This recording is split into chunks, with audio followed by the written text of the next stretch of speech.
ब्रह्मा की जय जय, विष्णु की जय जय, ब्रह्मा की जय जय।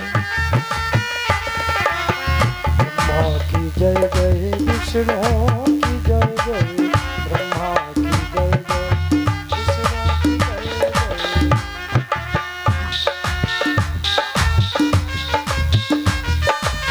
ब्रह्मा की जय जय, विष्णु की जय जय, ब्रह्मा की जय जय, विष्णु की जय जय।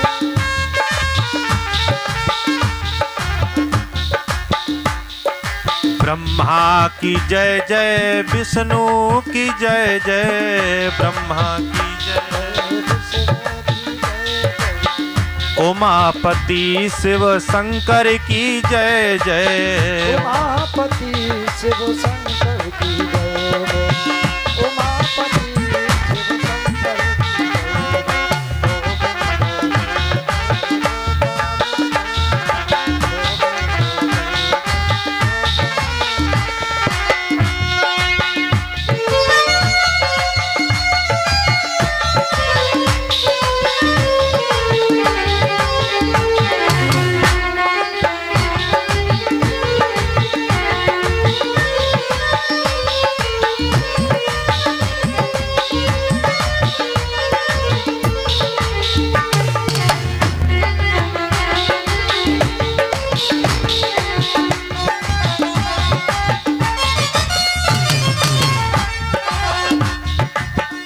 गंगा की जय जय, यमुना की जय जय, गंगा की जय जय, यमुना की जय जय, गंगा की जय जय, यमुना की जय जय, गंगा की जय जय, यमुना की जय जय।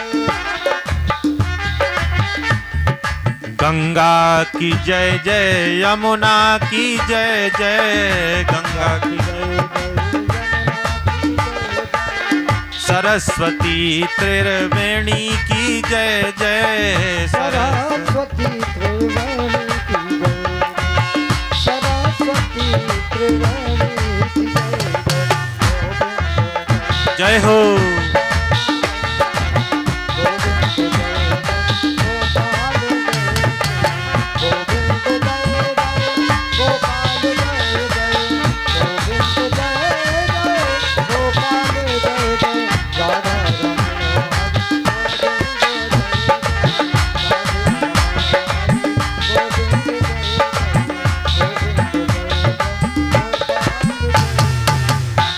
बोलो राधा गोविंद भगवान की जय, बोलो बंसी वारे की जय, बोलो वृंदावन बिहारी लाल की जय, बोलो राधा रानी सरकार की जय, बोलो सर्वदेवमयी गौ माता की जय। परम मंगलमयी परात्पर अखिलेश्वर अकारण करुणा वरुणालय भक्त वांछा कल्पतरु तलिद्यति विनिंदित पीतांबरधारी श्री बालकृष्ण लाल की वांगमयी प्रति स्वरूपा श्रीमद् भागवत सप्ताह ज्ञान यज्ञ का आज द्वितीय दिवस। कल आपने भक्ति नारद ज्ञान वैराग्य का संवाद श्रवण किया। किस प्रकार से नारद जी महाराज ने भक्ति के दोनों पुत्रों को स्वस्थ किया और भक्ति महारानी को पुनः युवा कर दिया। प्रश्न कर दिया शौनक जी महाराज ने कि हे सूत जी महाराज, इस कथा को सुनकर के कोई सात्विक परम पुनीत आत्मा का उद्धार हो जाए, इसमें कोई बहुत बड़ी बात नहीं है। आप कोई हमें ऐसी कथा सुनाइए कि इस कथा को श्रवण करके किसी दुष्ट का, किसी नीच का, किसी खल का उद्धार हो गया है। ऐसी कोई कथा है? श्री सूत जी महाराज बोले अवश्य है, सुनो, सुनाते हैं। बोले भागवत है क्या? भागवत कहते किसको है? बा से भक्ति, गा से ज्ञान, बा से वैराग, ता से तपस्या, ये चारों का समन्वय जहां हो जाता है वहीं भागवत उत्पन्न हो जाती है। बोले हम आपको एक कथा सुनाते हैं, सुनो। तुंगभद्रा तटे पूर्व मभूत्पत्तन्मुत्तमम् यत्र वर्णा स्वधर्मेण सत्य सत्कर्म तत्परः।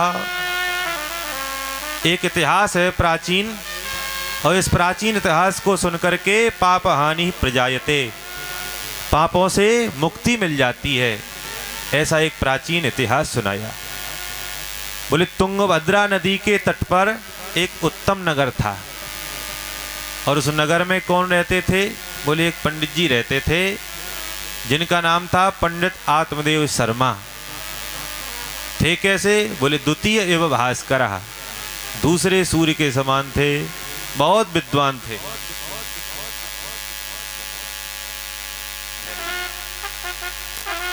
बहुत विद्वान थे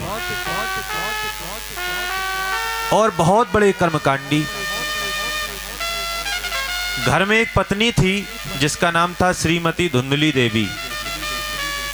तो जैसा उनका नाम था धुंधली, वैसा ही उनका काम था।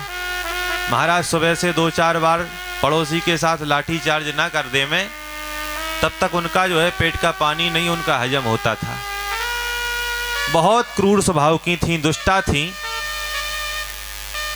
लेकिन फिर भी पंडित जी बेचारे सीधे साधे श्रीदेवी जी के साथ अपना निर्वाह कर रहे थे।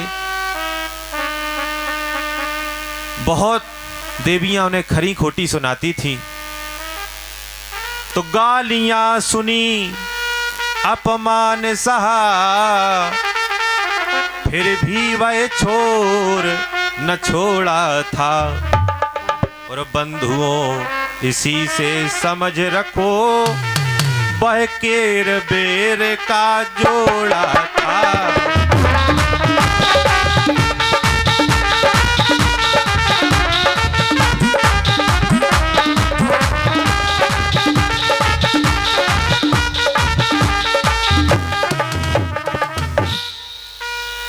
बहुत खरी खोटी सुनाया करती थी। बेचारे सीधे साधे पंडित जी तो निर्वाह कर रहे थे, लेकिन एक दिन उनको क्लेश व्याप्त हो गया।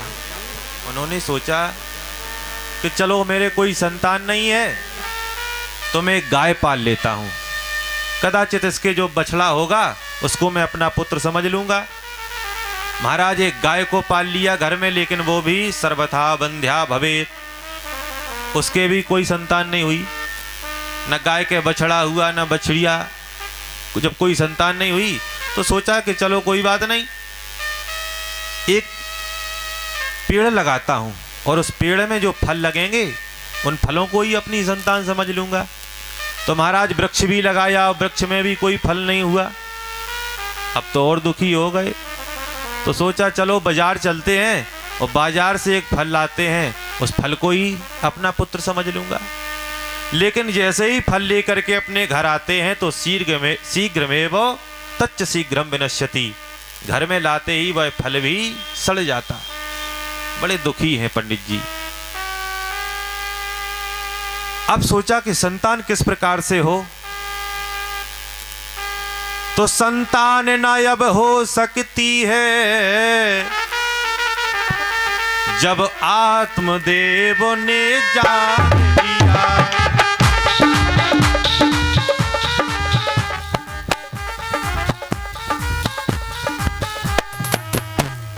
तो मरने का निश्चय करके घर बार छोड़ प्रस्थान किया।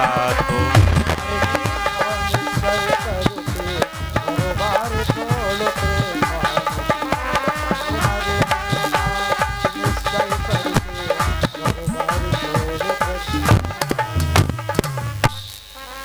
मन में बड़ा क्लेश व्याप्त हो रहा है, तो घर बार छोड़ करके एकदा बड़े दुखी हुए।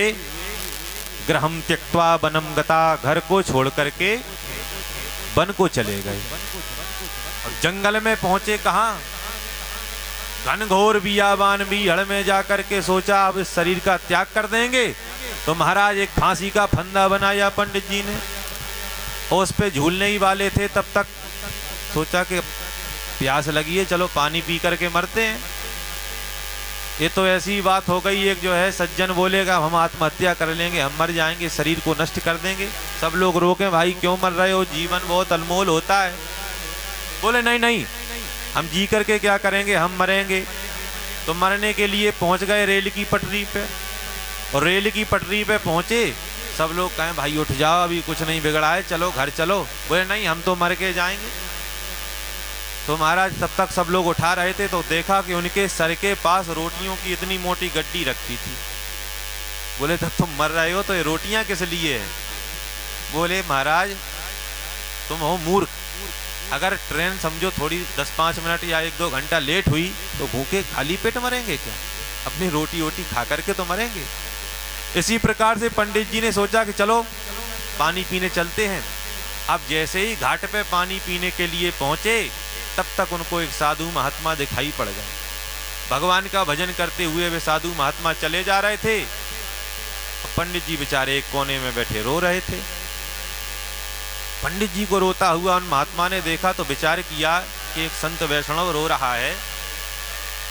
तो जब वैष्णव रोता है तो वो भगवान के लिए रोता है, संत रोता है, ब्राह्मण रोता है तो वो भगवान के लिए रोता है।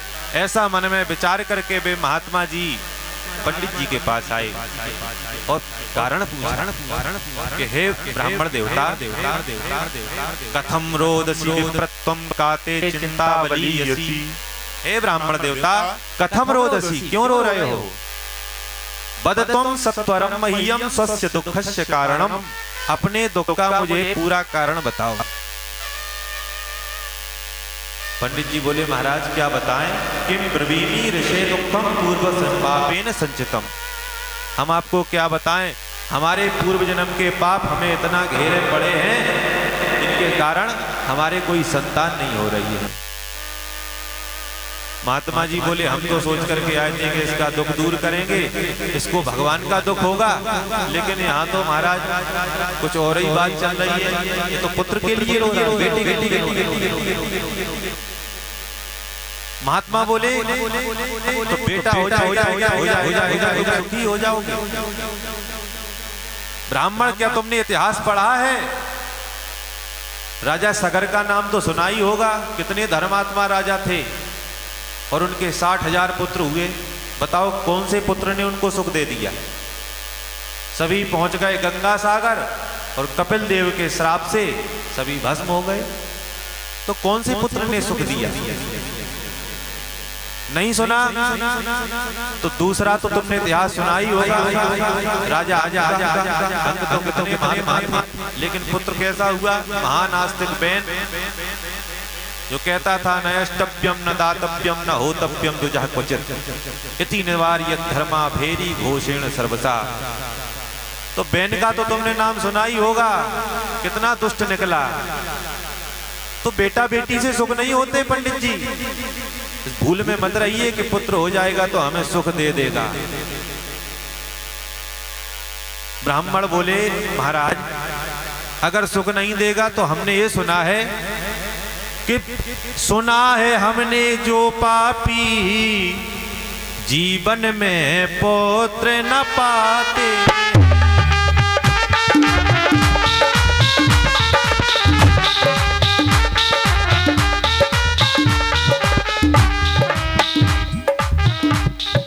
वे स्वयं नरक में जाते हैं,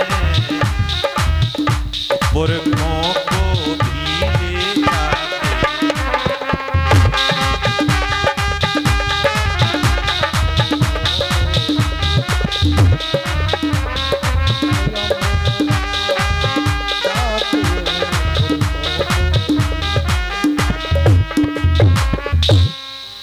महाराज हमने सुना है कि जिनके यहाँ पुत्र था वो तो नरक में पड़ते ही हैं, और उनके साथ साथ उनके पुरखा भी नरक में जाते हैं। महात्मा बोले किसने तुमको भ्रम में भटका दिया? मोक्ष का मार्ग किसने पुत्र बतला दिया? किसने कह दिया कि पुत्र होने से मोक्ष हो जाएगा? ये झूठा ज्ञान तुमको किसने दे दिया? बेटा बेटी से सुख नहीं होते महाराज, पुत्र से कहां सुख होता है? जनमत ही दारा हरे, बड़े हों धन ले, मरे मुखाग्नि देते हैं, पुत्र कहां सुख दे।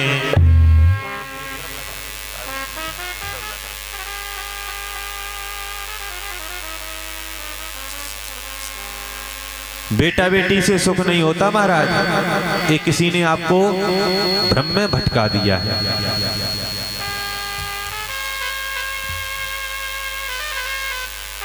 इस पशु बुद्धि को त्याग दो ब्राह्मण, और अपने घर लौट जाओ और सन्यास को स्वीकार करो। सन्यासे सर्वथा सुखम, सन्यास में ही सच्चा सुख है। पंडित जी बोले सुनो महाराज, ये प्रवचन देना हमको आपसे अच्छा आता है, हम अच्छी तरह से जानते हैं। जब आप क्या जानो बेटे का सुख क्या होता है? जब छोटे छोटे नन्हे मुन्ने बाल गोपाल पापा पापा कह करके बोलते हैं तो कानों में रसगुल्ला घुल जाता है। आप क्या जानो बेटे का सुख क्या होता है? आप तो फक्कड़ हो भाई। आप सोच रहे हो सन्यासी, सन्यासी की खुशी कब? जब बोले सब सन्यासी हो जाएं, तो सब बाबा थोड़ी बन जाएंगे। महाराज देना चाहो तो पुत्र दो मुझे, हमें प्रवचन नहीं चाहिए आपसे। अब तो महात्मा बहुत समझाया, लेकिन पंडित जी को एक भी बात समझ में नहीं आई। तो महात्मा जी ने क्या किया? पंडित जी के माथे की रेखाओं को पढ़ा। बोले कि हे ब्राह्मण देवता, एक जन्म की तो कहे कौन, सप्त जन्मावधि तव पुत्रो नैवच नैवचा, आपको 7 जन्मों तक कोई संतान नहीं होगी।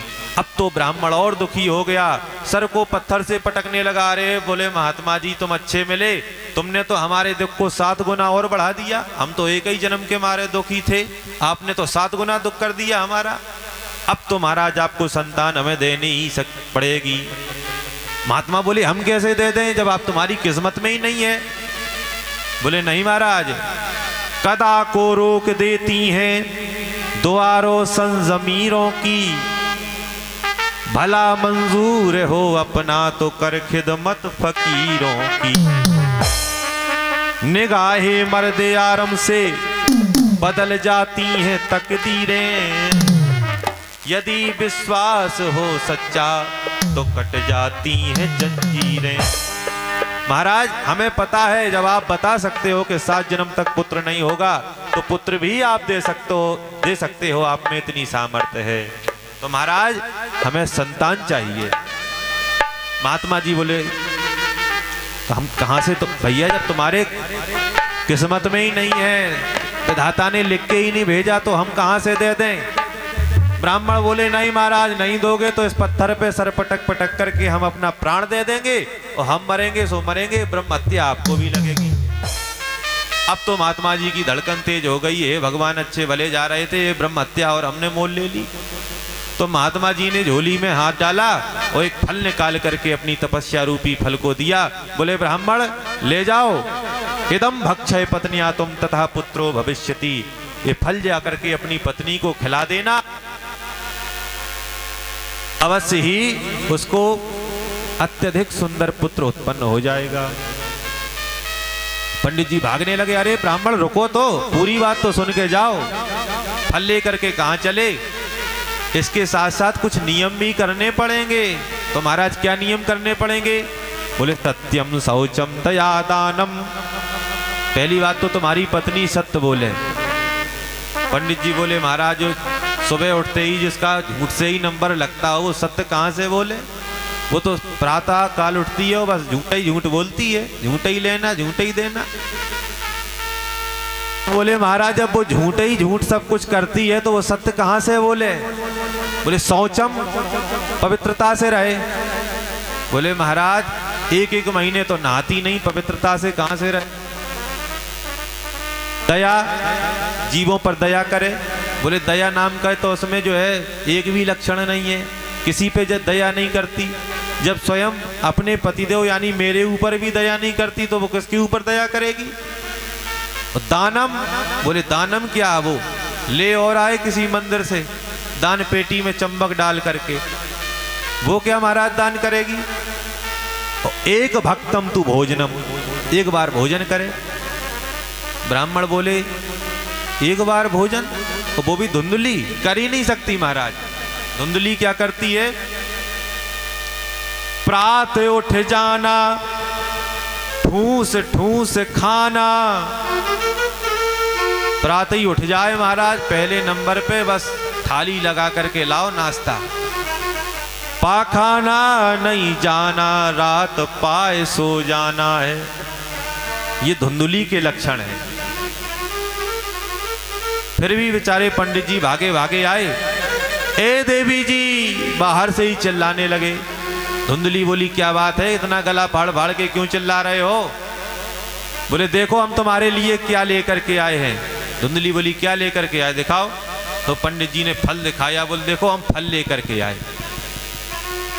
धुंधली ने अपना हाथ ऐसे माथे पे पटका, बोले क्या फल देखे नहीं मैंने जो आज तुम हमें फल दिखा रहे हो हैं? तुम तो ऐसे चिल्ला रहे थे जैसे नौलखा हार लेकर के आए हो, फल ही तो है। अरे भगवान, ऐसा वैसा फल नहीं है, बहुत बड़े सिद्ध महात्मा ने दिया है और कहा है इस फल को खा लोगी तो संतान हो जाएगी। धुंधली बोली फल खाने से भी कहीं संतान होती है, किसी ने मूर्ख बना दिया आपको। चलो दिया है तो कोई बात नहीं, हम खा लेंगे, लेकिन अभी हम स्नान ध्यान करेंगे, पूजा पाठ करेंगे, ऐसे थोड़े ही खाएंगे। अभी पूजा पाठ करेंगे, स्नान ध्यान करके फिर भगवान का ध्यान करेंगे, पूजा करेंगे, उनकी आराधना करेंगे, तब फिर फल खाएंगे। अच्छा आप जाओ, हम खा लेंगे फल को। तो पंडित जी तो बेचारे भिक्षावृत्ति के लिए चले गए और धुंधली उस फल को रखे हुए है, खाएं कि ना खाएं मन में विचार कर रही है।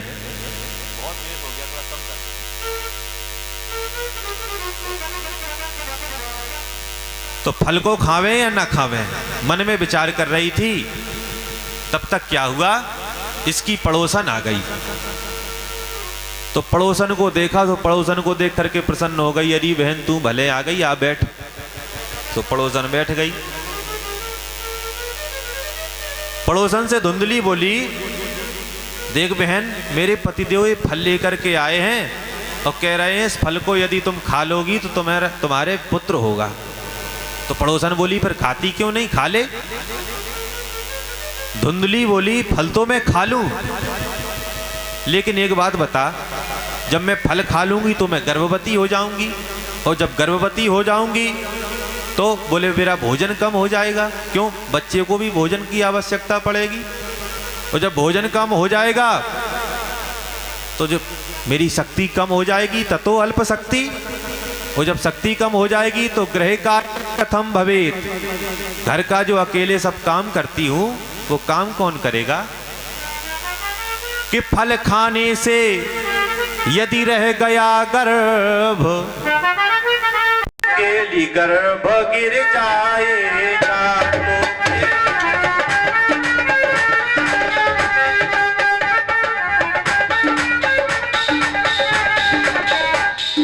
बहना महलों में पड़े पड़े, यह माटी कौन उठाए।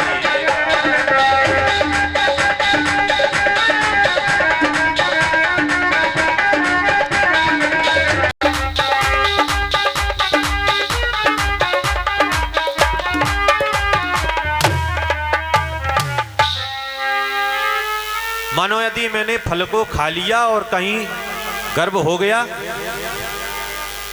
तो समझो यदि पुत्र का जन्म हो गया, एक तो बेटे को जन्म देने में ही माँ का दूसरा जन्म होता है, और जन्म यदि सफल हो भी जाए तो लालने पालने अति दुखम प्रसूतायाश्च वर्तते, उसके लालन पालन में भी अनेक पीड़ाएं सहन करनी पड़ती हैं माता को। तो मेरे हिसाब से तो बहन क्या बताऊं, बंध्या वा विधवा नारी सुखनी चेती में मती। धुंधली कह रही है कि मेरे हिसाब से तो बंध्या और विधवा ये दो ही सुखी हैं संसार में। ये धुंधली के लक्षण है। तो बोली तो बहन तुम्हें क्या करना है, तुम फल को खा लो। बोली फल तो मैं खा लूं, जब मेरा पेट बड़ा हो जाएगा फिर मैं ज्यादा दौड़ भाग नहीं कर पाऊंगी। तो पड़ोसन बोली तुझे कहाँ दौड़ में हिस्सा लेने जाना है, आराम से घर बैठना आराम करना। बोली घर तो मैं बैठूंगी, लेकिन एक बात बताओ, यदि घर में आग लग गई या भूकंप आ गया या डकैती पड़ गई, फिर सब तो बोले भाग करके एक तरफ खड़े हो जाएंगे और तदा में मरणम भवे, मैं तो जीते जी मर जाऊंगी। इसलिए मुझे झंझट में नहीं पड़ना बहन, मैं फल को नहीं खाऊंगी। मना करने लगी धुंधली। पड़ोसन बोली ये कोई बहुत बड़ी समस्या नहीं है कामकाज की, यदि कामकाज के लिए फल नहीं खा रही हो तो देखो जब अपनी ननद बुआ बन जाती है तो बंधावा तो देना ही पड़ता है। इससे अच्छा है कि 4 महीने पहले ही बुला लो और खूब 4 महीने पहले से घर का काम कराओ और जो कुछ बने सो बंधावा के नाम पर दे करके विदा कर देना। धुंधली बोली अरे बहन तुम मेरी ननद को नहीं जानती, एक नंबर की महाचोटी है। 4 महीने में तो मेरा घर ही साफ कर जाएगी, रातों रात लोडर लगा करके सब सामान भरवा के ले जाएगी अपने ससुराल। ननद से अच्छा तो है कि मैं किसी नौकर को रख लूंगी। पड़ोसन बोली तो तुझे जैसा दिखाई दे वैसा कर लेना, लेकिन फल तो खा ले। धुंधली फिर कुतर्क करने लगी, बोली फल तो मैं खा लूंगी, लेकिन मैंने सुना है कि सुखदेव जी महाराज अपनी माता के गर्भ में 12 वर्ष तक रहे। पड़ोसन बोली सुना तो मैंने भी है। धुंधली बोली अगर मेरा बालक 2, 4, 6 साल रह गया तो तदा में मरणम भवेत, मैं तो मर जाऊंगी।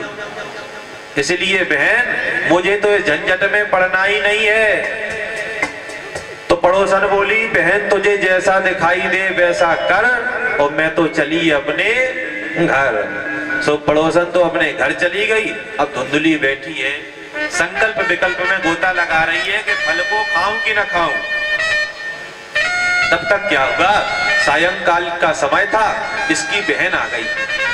वो बहन को देख करके बहुत प्रसन्न हुई। धुंधली बोली अरे बहन तू भले आ गई, तेरी इंतजार में बैठी थी मैं। तो बहन बोली क्या बात है। बोली ये देखो मेरे पतिदेव एक फल लेकर के आए हैं और कह रहे हैं कि यदि इस फल को खा लोगी तो पुत्र हो जाएगा। अब बहन तो यही सोचती थी कि इस फल ना खावे और इसके कोई संतान ना होवे। क्यों, बहन के पास खाने के तो लाले पड़े थे, लेकिन बेटा बेटी बहुत थे, बेटा बेटी की लाइन लगी थी और इसके यहाँ खाने की कोई कमी नहीं और महाराज कोई संतान भी नहीं थी। तो बहन ये सोच रही थी कि इसके जब कोई संतान नहीं होगी तो इसका सारा माल मेरा हो जाएगा। तो बहन ने और ज्यादा दिमाग खराब कर दिया। बहन तू चक्कर में मत पड़ना, आजकल के बाबा बैरागी दुनिया को उल्लू बनाते घूम रहे हैं, न जाने कौन सा मंत्र पढ़ा होगा, क्या पता तुझे वशीकरण करके अपने आश्रम पे ले जाएं, डेरा पे। तुम फल मत खाना। धुंधली बोली बहन हो तो तेरे जैसी, तूने बहुत अच्छी सलाह दे रही है मुझे। तो फिर बहन मैंने अपने पतिदेव से तो कह दिया है कि फल को मैं खाऊंगी, पुत्र होगा। तो बोली तुम चिंता मत करो, ये कोई बहुत बड़ी समस्या नहीं है। इस समय मैं गर्भवती हूँ, मेरे जो संतान होगी रातों रात ला करके तुझे दे दूंगी। तुम अपने पतिदेव को दिखा देना, तुझे दर्द भी नहीं होगा, कष्ट भी नहीं होगा, बेटे का बेटा मिल जाएगा। रही इस फल की बात, तो अपनी वो गैया को खिला देना, वो भी तो बंध्या है, तो इसकी भी चेकिंग हो जाएगी महाराज फल असली है कि नकली है। ठीक है, तो दोनों की इस बात को मंजूर हो गई भाई। तो इसी तरह से ठहर गई इन दोनों की राह, लुका छिपा कर गाय को वो फल दिया खिला। गैया को फल खिला दिया। अब महाराज समय अपनी गति से बीता, तो उस बहन के संतान हुई, रातों रात ला करके इसने धुंधली को दे दिया। अब धुंधली ने उस पुत्र को लेकर के सुबह पंडित जी को दिखा दिया, देखो जी मेरे बेटा हुआ है। पंडित जी प्रसन्न हो गए, वाह मेरे संतान हुई है। पूरे गांव में ढोल नगाड़े बज रहे हैं, पूरे गांव में लड्डू बांटे जा रहे हैं, पंडित जी के पुत्र हुआ है। बहुत खुशियां मनाई जा रही हैं। और 3 महीने व्यतीत हुए तो उस गाय के भी एक मनुष्य के बालक ने जन्म लिया। महाराज पूरा शरीर तो मनुष्य कैसा था, लेकिन उसके कान गाय के समान थे। सो पंडित जी ने जहां उस बालक को देखा, और वह बालक कैसा था, सर्वांग सुंदरम दिव्यम निर्मलम कनक प्रभम। सर्वांग सुंदर वह बालक, निर्मल कनक के समान जिसकी कांति थी, ऐसा दिव्य बालक उत्पन्न हुआ। सो पंडित जी ने उस बालक को हाथ में लिया, गोद में लेकर के पंडित जी ने देखा कि इसका शरीर है मनुष्य की तरह है, कान है गाय की तरह है, इसलिए इसका नाम आज से होगा गोकर्ण। अब महाराज अपने पुत्र का कोई अच्छा सा नाम सोच रहे थे, मन में विचार किया मेरा नाम है आत्मदेव, तो हमारे पुत्र का नाम हो जाएगा परमात्मदेव। तब तक धुंधली आ गई, सुनो जी 9 महीने मैंने रखा है पेट में, कष्ट मैंने भोगे हैं, तो नाम भी मैं ही रखूंगी, मेरे हिसाब से होना चाहिए। पंडित जी बोले तो तुम अपने हिसाब से रख लो। तो इसने बता दिया ज्योतिषियों को कि देखो मेरा नाम है धुंधली, तो मेरे इस बेटे का नाम होगा धुंधकारी। तो ज्योतिषियों ने कहा चलो कोई बात नहीं, तुम कह रही हो तो धुंधकारी ही सही। तो बेटे का नाम धुंधकारी ज्योतिषियों ने बतलाया है। आज बेटे का नाम ज्योतिषियों ने सिद्ध कर दिया, बोले जाओ आज से इसका नाम धुंधकारी होगा। तो धुंधकारी यानी धुंधुम करोति स धुंधकारी, जिसकी बुद्धि में मात्र पाप ही पाप भरा हुआ है, ऐसा था वो धुंधकारी। जैसे बड़े हुए दोनों बालक, तो ख्याति तो दोनों ने ही प्राप्त की, लेकिन एक हुआ विख्यात और दूसरा हुआ कुख्यात। दोनों बालक बड़े हुए। गोकर्णः पंडितो ज्ञानी धुंधकारी महाखलः। समय बीता, गोकर्ण तो दिन पे दिन जो है बड़े प्रकांड पंडित बनते चले गए, धुंधकारी महानीच होता चला गया। अब तो बहुत अत्याचार करे, पाप करे धुंधकारी। कोई अंधा यदि रास्ता पूछ ले तो कुएं की तरफ इशारा करते, बोले जाओ महाराज ऐसा सीधे चले जाना, पहुंच जाओगे ठिकाने। अंधा बेचारा लाठी टेकता हुआ जाए और कुएं में धम्म से गिर जाए, मर जाए। बच्चों को रातों रात ले जाता, कुएं में पटक देता। सब हस्तेन भोजनम, चिता की जो जलते हुए अंगारे होते हैं उन पर पिंडों से रोटी बना करके उन्हीं पर चिता पर सेंकता, वहीं शमशान में बैठ करके खाता। इतना पापी हो गया। इधर गोकर्ण जी महाराज क्या करते हैं, गोकर्ण सुबह से संध्या तक पूजन में समय बिताने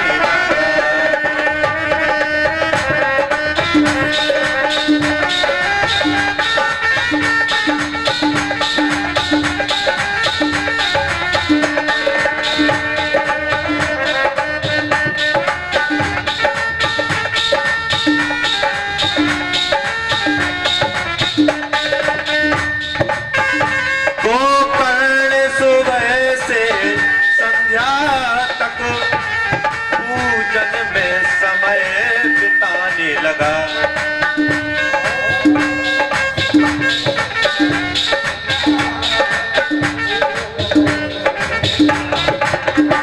खल दोस्त धुंधकारी लेकिन पैस्याओं के घर जाने लगा। खल दोस्त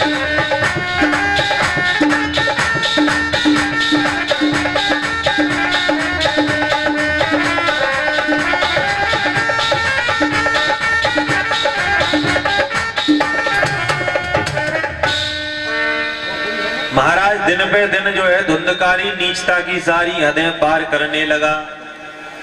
अब तो गांव के लोग जितनी ही बड़ाई करें गोकर्ण जी महाराज की और उतनी ही बुराई करें धुंधकारी की।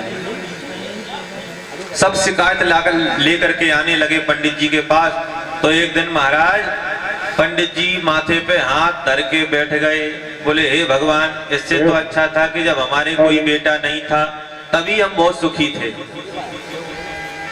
मन में विचार कर रहे थे पंडित जी। देखो तब भी दुखी थे कि संतान नहीं थी और अब भी दुखी हैं कि संतान क्यों है। तो गोकर्ण जी महाराज ने देखा कि पिताजी दुखी बैठे हुए हैं। गोकर्ण जी महाराज आए तो आज अपने पिताजी को गोकर्ण गीता नामक जो है 2 श्लोकों से अपने पिताजी को समझाया। बोले पिताजी, क्या बेटा बेटी के चक्कर में पड़े हुए हैं। देहे स्तिमान सरोधरे भीमतिम त्यजत्वम जाया सुता दिसु सदा ममतां विमुञ्च पश्यानिसं जगदिदं क्षणभंग निष्ठम वैराग्य राग रस को भव भक्ति निष्ठा। गोकर्ण जी समझा रहे हैं पिताजी, देह अस्थि मांस रुधिर मेद मज्जा से विनिर्मित है ये शरीर, और इस शरीर को बांधने का, आत्मा को बांधने की 2 रस्सियां होती हैं। एक तो अहमता और ममता। अहमता क्या है? बोले अपने शरीर में अहमता, मैं बलवान, मैं तेजवान, मैं पहलवान, मैं धनवान, मैं ऐश्वर्यवान, ये अहमता। और शरीर के नातों में ममता, ये मेरा पुत्र है, ये मेरी पुत्री है, ये पत्नी है, ये बेटा है, ये मेरा घर है, ये मेरी दुकान है। तो यही 2 रस्सियां बांधती हैं। तो गोकर्ण जी महाराज कह रहे हैं कि पिताजी इन 2 रस्सियों को खोलिए। देहेस्तिमान सरोधरे भिमतिम त्यजत्वम जाया सुता दिसु सदा ममतां विमुञ्च। जाया सुता दिसु सदा, जाया यानी पत्नी, पुत्र, पुत्री, इनकी ममता से दूर हटिए पिताजी। वैराग्य राग रस को भव भक्ति निष्ठा, और वैराग्य के वशीभूत होकर के भगवान का ध्यान करिए। इस संसार में कहीं कुछ नहीं है। बोले यदि तुम्हें शांति की इच्छा है तो सीधे बन को गमन करो, मुझको छोड़ो उनको छोड़ो, श्री कृष्ण चंद्र का भजन करो। पिताजी आप समझ रहे हैं कि मेरा पुत्र है, आपका पुत्र नहीं है, फिर कौन है? आप इस भूल में मत रहिए, ये आपके कोई नहीं है। संगमहा पांथ संगमहा, ये सब आपके जो चलने वाले होते हैं जो रास्ते में। उदाहरण से समझिए आप, जैसे आप ट्रेन में आपने रिजर्वेशन करवाया, तो महाराज जिस समय आपका रिजर्वेशन था तो आप पहुंच गए, ट्रेन में बैठ गए अपनी बर्थ पे। सामने एक सज्जन और आकर के बैठे थे। तब तक धीरे धीरे उनसे चर्चा शुरू हुई, गपशप होने लगी, बात और बात बढ़ गई आगे तक, बहुत घनिष्ठता हो गई। बोले महाराज देखो हम घर से ये चिप्स लाए हैं, थोड़ा देखो चख करके। बोले अच्छा आप चिप्स लाए हो, हम भी देखो लड्डू तिली के बनवा करके लाए हैं, थोड़ा देखिए आप। एक दूसरे का खाने पीने लगे, बहुत घनिष्ठता हो गई। अब महाराज क्या हुआ, स्टेशन आ गया। स्टेशन आ गया तो वे सज्जन बोले महाराज बस भैया अब हमारा बुढ़िया बिस्तर निकालो, अब यहीं तक का टिकट था, अब तो राम राम जाइए जो है। उतर गए। बोले बे सज्जन उतर गए, फिर दूसरे सज्जन बैठे। तो महाराज इसी प्रकार से यह जीवन की रेलगाड़ी चलती चली जा रही है। एक आते हैं एक चले जाते हैं। बोले कौन उतर गए? बोले जैसे हम रेलगाड़ी में बैठ गए। अब रेलगाड़ी में दादाजी उतर गए, दादाजी का स्टेशन आ गया तो एक दूसरा साथी मिला, कौन? पत्नी जी। आगे चल करके दादी जी चली गई, दूसरा साथी आ गया, पुत्र हो गया। तो उसी प्रकार से जिस प्रकार से रेलगाड़ी चलती है उसी प्रकार से जीवन चल रहा है। और अगर आप अपने स्टेशन पे नहीं उतरे तो काले कोट वाले टीटी को आते देर नहीं लगेगी, वो तो फटकार के उतार देगा, चलो नीचे, तुम्हारा टिकट यहीं तक का था, अब उतरो, दूसरे को आने दो। तो महाराज ये जीवन की रेलगाड़ी इसी प्रकार से चल रही है। इसी के चक्कर में मत भूले रहिए। ये शरीर कैसा है? बोले शरीर प्रेम करने योग्य नहीं है। अस्थि स्तंभम स्नायुबद्धम मांस शोणित लेप्तम चर्मावनद्धम दुर्गंधम पात्रम मूत्र पुरीशयो। मलमूत्र भरा पड़ा है शरीर में। जैसे आप दीवार देखते होगे, दीवार में पहले ईंटा लगाया, मसाला लगाया, फिर ऊपर से छपाई कर दी, फिर पुटीन कर दी, फिर डिस्टेम्पर लगा दिया, दीवार चमकने लगी। उसी प्रकार से ये शरीर है। अंदर क्या है? बोले हड्डियों का ढांचा बना दिया, ऊपर से रोदर में मांस मेद मज्जा लगा करके स्नायु का तैयार करके ऊपर से खाल चढ़ा दी। महाराज तो ये सुंदर लग रहा है। अगर आप सोचो कि होंठ सुंदर है, होंठ सुंदर होते हैं, सुंदर होते होते तो कोई व्यक्ति मर जाए तो उसके होंठ को काट करके फ्रिज में रख दो महाराज, फिर देखो कितने सुंदर हैं। देख कर मत भूलिए इस बाहर की सफाई पर, फर्क सोने का लगा इस गोबर की मिठाई पर। महाराज अंदर तो गोबर भरा है, बाहर से केवल सोने का वर्ग चढ़ा दिया गया है। अस्थि स्तंभम स्नायुबद्धम मांस शोणित लेप्तम। तो महाराज ये शरीर प्रेम करने योग्य नहीं है। इस अहमता को भी त्यागिए और संग में ममता को भी त्यागिए। और त्याग करके फिर करेंगे क्या? धर्मम भजस्व सततम त्यज लोक धर्मान सेवस्व साधु पुरुषान जहि काम तृष्णा अन्यस्त हस्त दोष चिंतन मासु मुक्ता सेवा कथा रसमहो नितराम पिबत्वम। महाराज लौकिक धर्म के साथ साथ परम धर्म को नहीं भूलना है। लौकिक धर्म क्या है? बोले रास्ते में चल करके आ रहे हैं कि हमें कथा सुनने के लिए जाना है, और रास्ते में कोई आपको मित्र मिल जाए, आपका कोई इष्ट मित्र हो पुराना, अब उसने कहा भैया राम राम, तो बस राम राम कर लो, फिर कथा सुनने के लिए चले जाओ। ऐसा ना हो कि उसी के साथ खड़े खड़े जो है गपशप करने लगे। तो लौकिक धर्म को भी निभाओ और उसके साथ साथ परम धर्म को भी निभाना चाहिए। तो हे पिताजी महाराज, अब आप सीधे वन के लिए चले जाइए, भगवान का भजन करिए, इसी में आपका कल्याण है। गोकर्ण जी महाराज ने इतना दिव्य उपदेश दिया आत्मदेव जी महाराज को, तुरंत अपने स्थान से खड़े हुए, अपने पुत्र को प्रणाम किए और जंगल की ओर चले गए। बोलो वृंदावन बिहारी लाल की।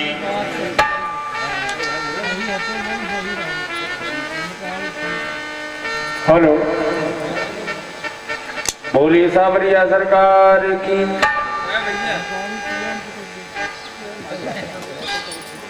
हेलो हेलो, जय श्री राधे। आए सावरी सरकार की चरणों में।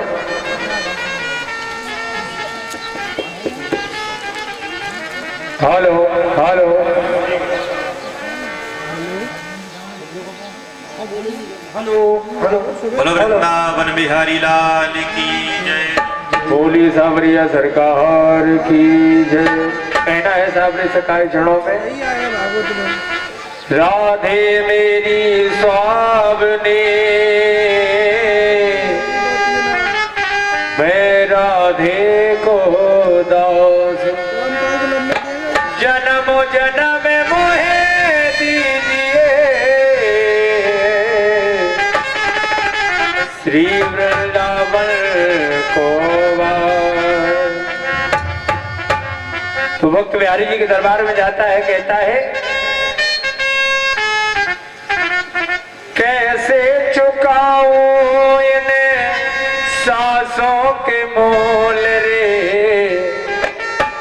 हे सरकार कैसे चुकाऊं इन्हें सांसों के मोल रे, जन्म देने वाले इतना तो मोल रे, देने वाले इतना तो मोल रे।